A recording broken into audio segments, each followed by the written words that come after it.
Today I thought I'd talk about 5 ways we self-isolate and if we come from a complex or complicated childhood with or without varying degrees of trauma.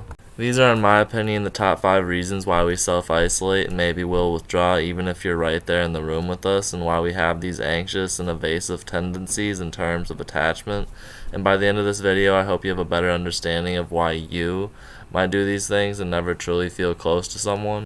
Now, we might self-isolate without even thinking about it and just being alone a lot, just vibing with our animals, maybe your children, or it could be even in a relationship or in social environments. It doesn't really even matter. What does matter is at the core there's a barrier between us and the rest of the world. That's usually because in our childhoods we've learned a couple different things.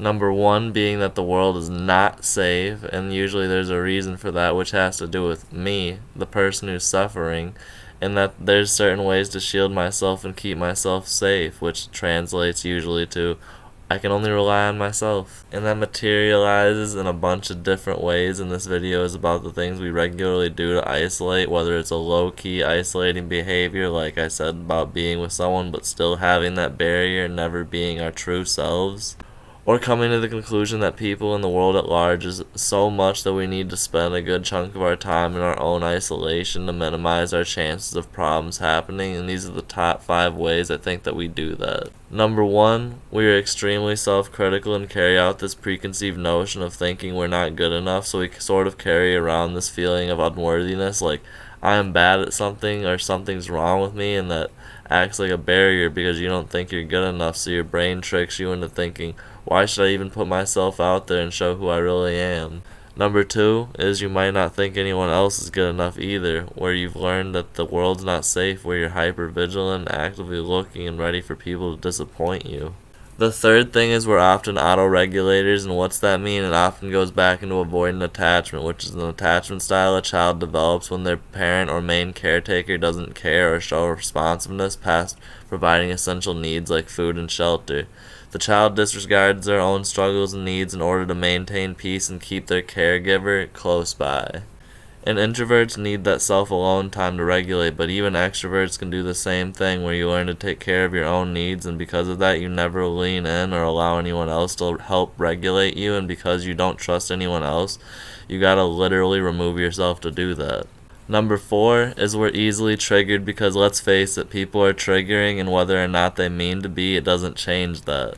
We all have a really sensitive response system, but when you have a rougher childhood where you had to be hypervigilant, always looking for safety, whether it was emotionally or physically, you just had to always be prepared for the worst.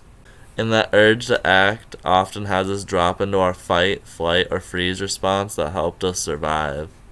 And if you're busy responding to that urge in terms of your fight, flight, or freeze response, that isn't going to allow you to be focused and tuned into whoever you're with, which will isolate you from establishing a deeper connection and relationship. The 5th and final one is at the core we believe nobody is safe, and that you can't trust a caregiver to caregive, and that you can't really trust anyone else, and because of that you're always scanning for any moment we might be on our own, and nobody can truly be trusted. And if that's what you're operating on, you're not going to be able to let your guard down and truly be who you really are. Those are the top 5 reasons I think we isolate, and the way that plays out can vary. And not only this avoidant tendency, there's also this anxiety too, and there's these mixed attachment dynamics with anxiety and avoidant tendencies.